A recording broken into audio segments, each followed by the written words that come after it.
अब की बार 4 जून को 400 पार, एनडीए सरकार 400 पार। तारीख 5 फरवरी 2024, 17वीं लोकसभा का आखिरी सत्र चल रहा था। देश भर की निगाहें संसद पर टिकी थीं। पॉलिटिकल पंडितों को उम्मीद थी कि लोकसभा चुनाव के लिए सत्ताधारी दल के सबसे बड़े नेता सदन से कोई संदेश तो जरूर देंगे। देश के प्रधानमंत्री नरेंद्र मोदी ने संदेश दिया एक नारे की शक्ल में। नारा जिसका एक हिस्सा मोदी ने सवालिया अंदाज में पूछा और दूसरा हिस्सा जवाब में एनडीए के सांसदों ने पूरा किया। नारा था अब की बार 400 पार। संसद में मोदी का दिया ये नारा अब बीजेपी का संकल्प बन चुका है, पार्टी कार्यकर्ताओं के लिए सबसे बड़ा लक्ष्य बन चुका है। लेकिन क्या 2014 में 336 और 2019 में 352 सीटें जीतने वाला एनडीए इस बार 400 पार हो जाएगा? वो भी तब जब विपक्ष लामबंद है और कई बड़े राज्यों में मुकाबला बराबरी का है। 400 पार के नारे के पीछे का पूरा गणित देखिए इस हफ्ते की कवर स्टोरी में। नमस्ते, मेरा नाम धनंजय है और आप देख रहे हैं इंडिया टुडे हिंदी। 2014 में बीजेपी का वोट शेयर 31% था और सीटें 282 थीं। लेकिन 2019 में पार्टी का वोट शेयर 6% बढ़ा और सीटें 303 हो गई। ऐसा ही ग्राफ एनडीए का भी रहा। 2014 में 39% वोट शेयर के साथ 336 सीटें मिली और अगले चुनाव में 6% वोट शेयर बढ़ा, साथ ही सीटें भी बढ़कर 352 हो गई। ये तो पिछले 2 चुनावों के नंबर्स थे, लेकिन इस बार बीजेपी का टारगेट 370 और एनडीए का 400 प्लस है। पिछली बार 400 से ज्यादा सीटें 1984 में राजीव गांधी के समय कांग्रेस के खाते में आई थीं, जब इंदिरा गांधी की हत्या के बाद पूरा माहौल एक तरफा हो गया था। लेकिन इस बार किस रणनीति के बूते बीजेपी 400 पार जाने का दम भर रही है, इसे समझने के लिए हमने 5 फैक्टर्स आइडेंटिफाई किए हैं। फैक्टर 1, बीजेपी का गढ़ और सीटों का गणित। फैक्टर 2, विलय और पाला बदलने की भूमिका। फैक्टर 3, कोरोमंडल की चुनौती। फैक्टर 4 है राम मंदिर जैसे धार्मिक मुद्दे और 5वां और आखिरी फैक्टर है मोदी की गारंटी। बात शुरू करते हैं पहले फैक्टर से। हमने एनडीए के 2019 के परफॉर्मेंस के आधार पर राज्यों को 3 कैटेगरी में बांटा है। पहली कैटेगरी में आप अपनी स्क्रीन पर 15 राज्यों की लिस्ट देख रहे हैं। इन 15 राज्यों में कुल 257 लोकसभा सीटें हैं और इनमें से 238 सीटों पर अकेले एनडीए ने पिछले चुनाव में बाजी मार ली थी। यहाँ स्ट्राइक रेट 93% का था, यानी इस बार 400 का टारगेट हासिल करना है तो इन सीटों पर अपना प्रदर्शन एनडीए को दोहराना होगा। अब दूसरी कैटेगरी में हमने 5 राज्यों के साथ नॉर्थ ईस्ट को भी रखा है। ये वो राज्य हैं जहां एनडीए की सीटें बढ़ने की संभावना है। इसमें कुल 185 सीटों में से 109 सीटों पर ही जीत मिली थी, यानी 400 के टारगेट में इन राज्यों पर बड़ा फोकस रहने वाला है। तीसरी कैटेगरी में वो 5 राज्य हैं जहां एनडीए का परफॉर्मेंस काफी खराब रहा था। इन राज्यों की 101 सीटों में से एनडीए के खाते में सिर्फ 5 सीटें आई थीं। लेकिन बीजेपी ने अपना किला बचाने के लिए रणनीति के तहत कई कदम उठाए हैं। 2019 के लोकसभा चुनाव में बीजेपी ने 303 सीटें जीती थी। उन 303 सीटों में से 224 सीटों पर बीजेपी का वोट शेयर 50% से ऊपर था। यानी अगर सारी पार्टियां एक साथ भी खड़ी होती और सिर्फ एक ही कैंडिडेट खड़ा होता तो भी भाजपा जो है वो इन सीटों पर जीत जाती। हर 4 में से 3 सीट भाजपा 50% से ऊपर वोट शेयर पर जीती है। इसका मतलब है कि भाजपा का जो किला है वो काफी मजबूत है 2024 में चुनाव के लिए। लेकिन पार्टी ओवर कॉन्फिडेंट नहीं है। उसने एक विकसित भारत के थ्रू 17 लाख बूथों को टच किया है। उसने विकसित भारत कैंपेन के थ्रू 17 लाख बूथों को टच किया है। कार्यकर्ता सम्मेलन वगैरह रेगुलरली होते रहते हैं। 6 एक्स चीफ मिनिस्टर्स को भी टिकट दिए गए हैं और ग्राउंड से फीडबैक के मुताबिक जो एमपीज हैं उनका सिलेक्शन हो रहा है। अब आते हैं उस अहम सवाल पर कि बीजेपी का मुकाबला कहां किससे है। इसे समझाने के लिए सी वोटर के संस्थापक चुनाव विश्लेषक यशवंत देशमुख ने सीटों को 3 कैटेगरी में डिवाइड किया है, 100, 200 और 243। इसमें 100 सीटें ऐसी हैं जिस पर बीजेपी ने 2014 में सिर्फ 3 सीटें जीती थी। 2019 में इन सीटों में से एक पर भी जीत नहीं मिली और मूड ऑफ द नेशन सर्वे के अनुसार 2024 में भी इन सीटों पर बीजेपी की जीत का अनुमान नहीं है। इन 100 सीटों को हटा दें तो 200 सीटें ऐसी हैं जहां बीजेपी और कांग्रेस सीधे टक्कर में हैं।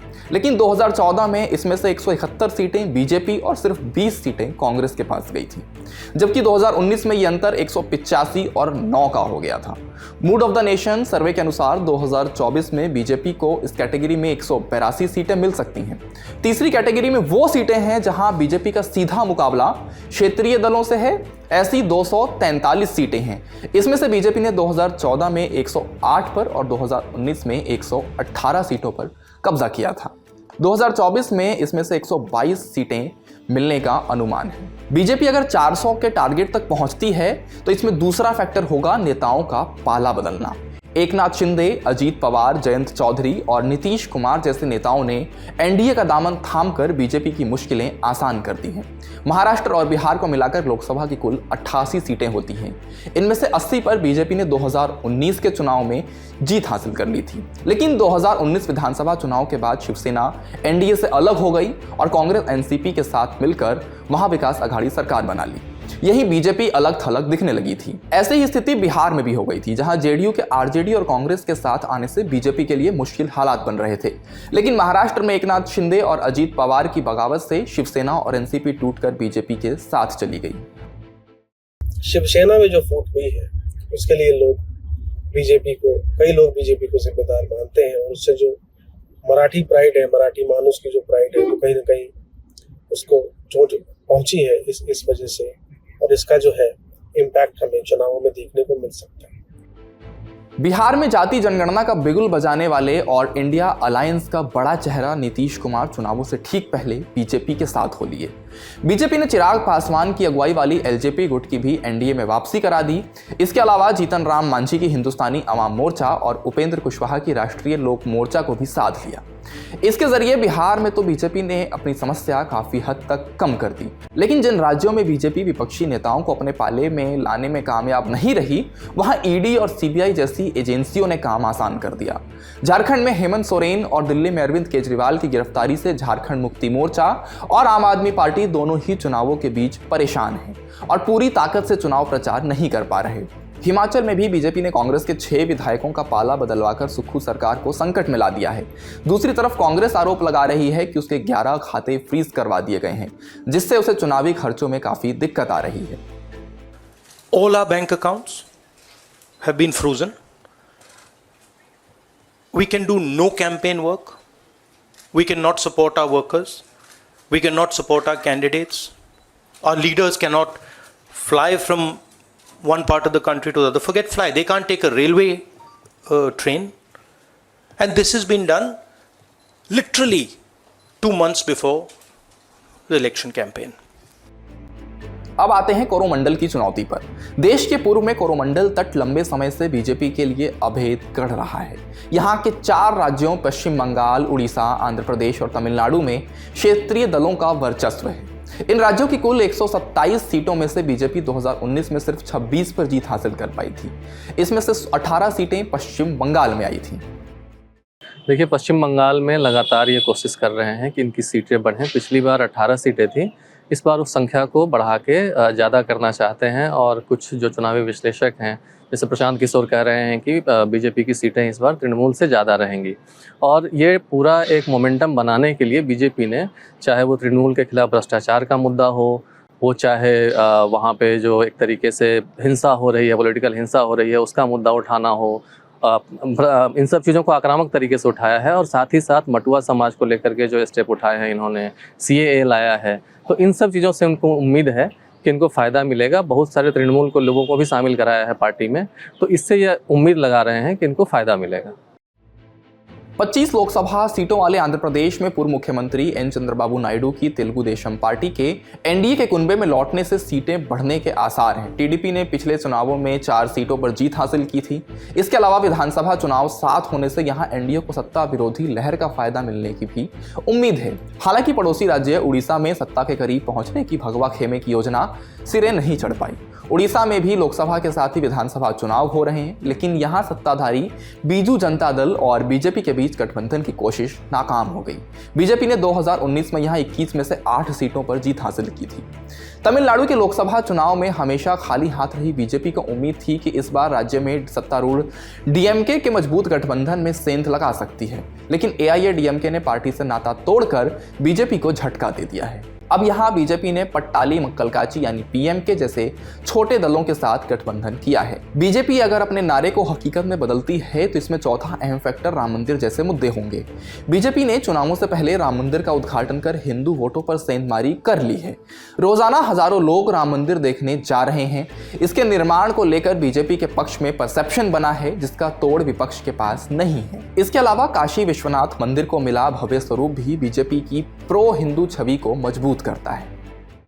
इस चुनाव में अभी जो ग्राउंड रिपोर्ट्स जो आ रही हैं उसमें राम मंदिर कोई ऐसा मुद्दा अभी बन नहीं पाया है जिससे कि उसके आधार पर बहुत बड़ा वोट मोबिलाइज हो रहा हो। लेकिन हाँ, निश्चित तौर पर राम मंदिर एक मुद्दा है और इसको एक हिंदू समाज की अस्मिता से जोड़ के देखा जा रहा है। और इसमें सबसे खास बात यह है कि जब राम मंदिर के लिए चंदा इकट्ठा किया जा रहा था तो उस समय संघ परिवार के लोग करीब 10 करोड़ परिवारों में पहुंचे थे और उनसे कुछ न कुछ 10 रुपये, 20 रुपये, 50 रुपये ऐसे करके योगदान लिया था। इसी तरीके से जब 24 जनवरी को राम मंदिर में प्राण प्रतिष्ठा का जब कार्यक्रम था, उस मौके पे भी जो देश भर में कार्यक्रम करवाए संघ में, उसमें भी बहुत बड़ी संख्या में लोगों के घरों तक पहुँचे हैं। लेकिन अब ये वोट में कितना कन्वर्ट होगा, कितना वोट मिलेगा बीजेपी को, ये अभी देखा जाना है। बीजेपी रिस्क लेने के मूड में नहीं है, इसलिए जातिगत समीकरणों को साधने के लिए भी कई छोटे दलों को एनडीए का हिस्सा बनाया है। पुराने सहयोगियों निषाद पार्टी और अपना दल सोनेलाल को शामिल करने के अलावा यूपी के जाट किसानों के बीच खासा प्रभाव रखने वाले जयंत चौधरी के राष्ट्रीय लोक दल और पूर्वी यूपी में ओम प्रकाश राजभर की सुहेलदेव भारतीय समाज पार्टी को भी साथ ले आई है। पांचवें फैक्टर खुद प्रधानमंत्री नरेंद्र मोदी हैं। बीजेपी के लिए सबसे बड़ा तुरुप का इक्का नरेंद्र मोदी ही हैं। मजबूत नेता वाली छवि, विकसित भारत का नजरिया और लोकप्रियता के साथ पीएम मोदी काफी प्रभावशाली हैं। एक्सपर्ट्स मानते हैं कि पीएम मोदी ने हिंदुत्व और विकास के बीच रणनीतिक संतुलन बनाकर रखा है। 2047 में विकसित भारत के लक्ष्य का कार्ड चलकर प्रधानमंत्री ने चतुराई से इन चुनावों को तात्कालिक मुद्दों तक सीमित होने से बचा लिया है। इसके बजाय ये ऐसे भविष्य की बात कर रहे हैं जिसकी वे सिर्फ गारंटी ही दे सकते हैं। दूसरी तरफ सोरेन और केजरीवाल की गिरफ्तारी और कई विपक्षी नेताओं के खिलाफ भ्रष्टाचार के मामलों में कार्रवाई को बीजेपी मोदी के भ्रष्टाचार मुक्त शासन के तौर पर भुनाने में लगी है। देखिए, विपक्ष ने कुछ मुद्दों को उठाने की कोशिश की, लेकिन वो कंसिस्टेंसी नहीं रहती है उनके उसमें। जैसे चुनावी बॉन्ड का मसला था, जहाँ पे कि ये आरोप था कि बीजेपी एक तरीके से वसूली कर रही है और उस तरीके से लोगों से पैसे ले रही है, लेकिन उसको भी सस्टेन करके आगे नहीं ले जा पाए। और ये नहीं कह सकते हैं कि चुनावी बॉन्ड का मुद्दा चुनावी मुद्दा बन गया, यानी कि उसके आधार पर वोट बीजेपी का वोट कटेगा और कांग्रेस को वोट मिलेंगे या विपक्षी गठबंधन को वोट मिलेगा। जो स्थानीय मुद्दे हैं, जैसे बेरोजगारी का मुद्दा ये उठाते हैं, उसका ऑल्टरनेट देने की कोशिश भी की है चुनावी घोषणा पत्र में, लेकिन उस तरीके से अभी जो ग्राउंड लेवल पे बिल्कुल जो मुद्दे जिस तरीके से उठाने चाहिए और जो एकदम से मतलब वोट कन्वर्ट करने का मुद्दा बन जाए, उस तरीके से न बेरोजगारी मुद्दा बन पाया है, न गरीबी मुद्दा बन पाया है। हाँ, यूपी से ये जरूर रिपोर्ट है कि पेपर लीक वाला जो इशू है या अग्निवीर का जो इशू है, ये थोड़ा थोड़ा मुद्दा बन रहा है। तमाम फैक्टर्स के बावजूद चुनावी नतीजों का अंदाजा लगाना संभव नहीं है। बीजेपी और सहयोगी दलों को 400 पार का लक्ष्य हासिल करने के लिए कड़ी मेहनत करनी होगी। वोट पड़ने और नतीजे सामने आने से पहले कोई भी गारंटी बेमानी है। इस कवर स्टोरी में इतना ही। विश्लेषण से भरी खबरों और रिपोर्ट्स को देखने के लिए आप इंडिया टुडे हिंदी का यूट्यूब चैनल जरूर सब्सक्राइब कर लें। शुक्रिया।